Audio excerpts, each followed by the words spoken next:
मेरा first attempt था और मेरा ऑप्शनल कॉमर्स एंड अकाउंटेंसी रहा है। मेंस क्लियर करने से पहले पर्सनैलिटी डेवलपमेंट पे इतना फोकस करना ज़रूरी है। मेंस आंसर राइटिंग का सबसे पहला यही कि सिलेबस बहुत अच्छे से कवर होना चाहिए। अगर मैं प्रीलिम्स की बात करूँ तो मेरे को पीवाईक्यूज़ ने बहुत ज़्यादा हेल्प किया। मेरी स्ट्रैटेजी प्रीलिम्स की बस 3 फैक्टर्स पे थी। पहला स्टैटिक पोर्शन को अच्छे से रिवाइज़ करना। द एंड मैंने जितना कवर किया था मैंने उतना रहने दिया। मतलब मेरा आर्ट एंड कल्चर इतना अच्छा कवर नहीं हो पाया था। मैंने उसको ज़्यादा टच नहीं किया, मैंने बेसिक्स कर लिया बट मैंने फोकस किया ज़्यादा से ज़्यादा रिवीजन पे और सेम सोर्स को रिपीट करने पे। हेलो मैम, कैसा गया आपका इंटरव्यू? अच्छा गया, काफ़ी अच्छा हुआ। अच्छा मैम, आप अपना थोड़ा नाम, आप कहाँ से बिलोंग करते हैं और आपका एजुकेशनल बैकग्राउंड क्या रहा है वो बता सकते हैं? मेरा नाम चंचल गर्ग है, मैं गुलाउटी से हूँ, गुलाउटी उत्तर प्रदेश से हूँ। मैंने अपनी एजुकेशन हापुड़ से करी है और मैं Shri Ram college of commerce से मैंने ग्रेजुएशन करी है और अभी मैं डी स्कूल में दिल्ली स्कूल ऑफ इकोनॉमिक्स में एमकॉम कर रही हूँ। एंड मैम, आपका ये कौन सा अटेम्प्ट था और आपका ऑप्शनल क्या रहा है? ये मेरा फर्स्ट अटेम्प्ट था और मेरा ऑप्शनल कॉमर्स एंड अकाउंटेंसी रहा है। एंड आपने मैम कहीं से कोचिंग या मेंटोरशिप ली है?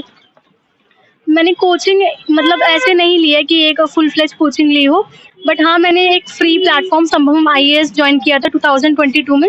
आईएएस मेंटोरशिप में एनरोल किया था। मेंटोरशिप के बारे में बता सकते हैं क्या होता है इस मेंटोरशिप में? और सबसे अच्छी बात जो मुझे इस मेंटोरशिप की लगती है कि ये एक बहुत ज़्यादा पर्सनलाइज मेंटोरशिप है। मतलब बहुत सारे प्लेटफॉर्म्स हैं मेंटोरशिप के लिए बट उनके पास बहुत सारे स्टूडेंट्स हैं तो वो आपके ऊपर इतना फोकस नहीं कर पाते हैं। बट इस मेंटोरशिप में क्या है कि आपके ऊपर एक फुल फ्लेज फोकस रहता है। जैसे मेरा मेंस की प्रिपरेशन में सर का पूरा फोकस मेरे ऊपर था। सर ने मुझे टाइम टू टाइम बहुत ज़्यादा हेल्प करी और ऑल्सो इंटरव्यू के टाइम पर भी सर ने बहुत ज़्यादा डेडिकेटली मेरी हेल्प करी। एंड मैम, इसमें जैसे GS1 है, GS2 है या एसए है, एथिक्स है, तो इसमें किस तरह से हेल्प करी वो बता सकते हैं? यस, सो अगर मैं ऐसे की बात करूँ तो ऐसे में सर ने इवैल्यूएशन पे बहुत ज़्यादा फोकस किया था। मैं सर को ऐसे लिख के देती थी, ना केवल उनके दिए हुए ऐसे बल्कि दूसरे ऐसे पीवाईक्यूज़ भी लिख कर देती थी। तो सर इवैल्यूएट करते थे टाइमली और मुझे मतलब बहुत अच्छा रिस्पॉन्स देते थे। काफ़ी अच्छे फीडबैक सर ने दिए जिससे कि मेरा स्कोर मुझे लगता है काफ़ी इम्प्रूव होगा।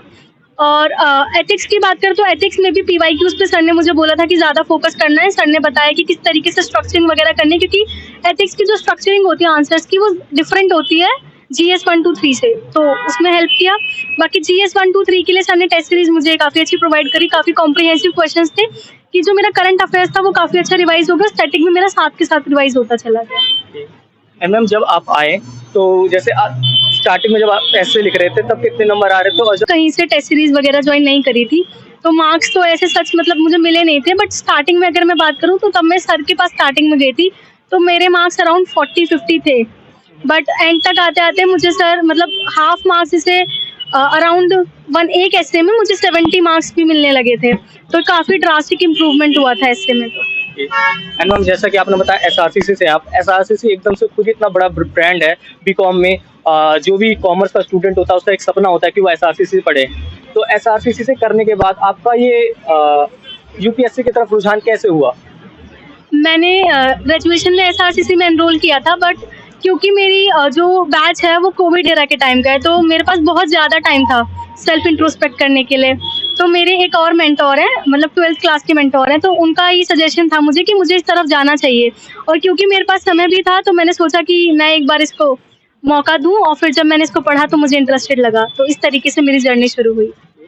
एंड मैम, पर्सनैलिटी डेवलपमेंट इस जर्नी में कितनी इंपॉर्टेंस होती है और क्या इंटरव्यू में उसका फ़ायदा होता है?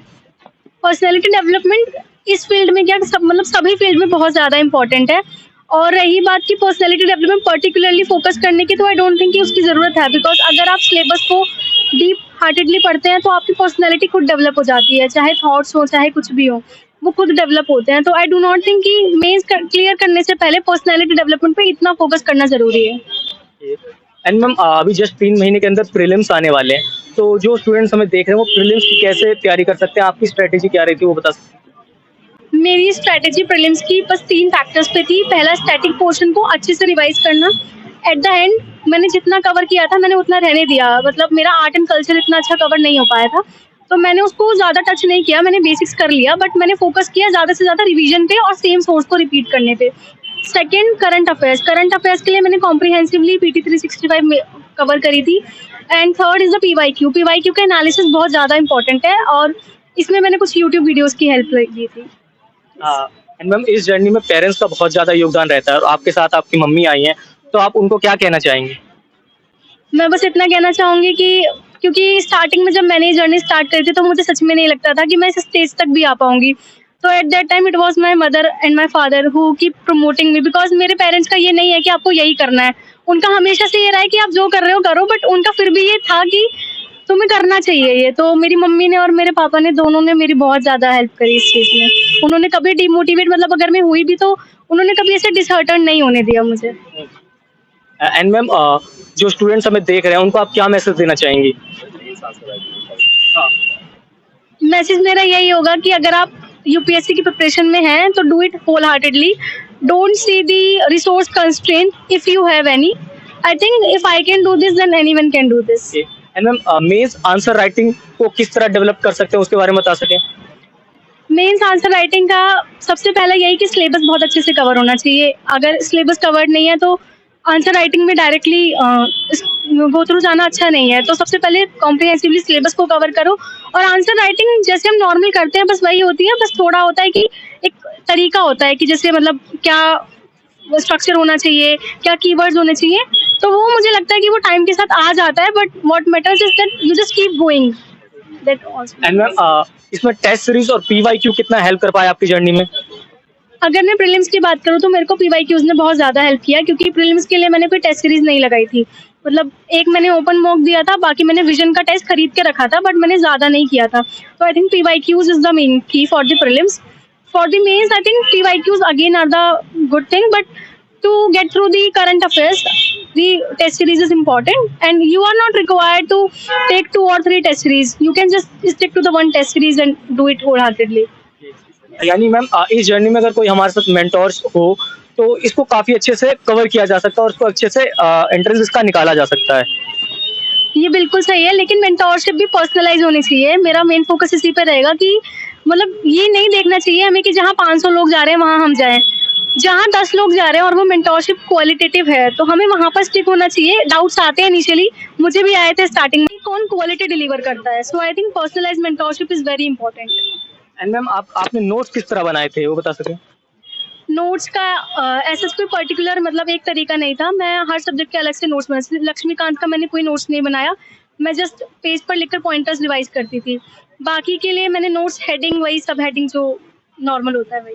मैम थैंक यू मैम, हम उम्मीद करेंगे कि आपका इस बार क्लियर हो जाए। Thank you.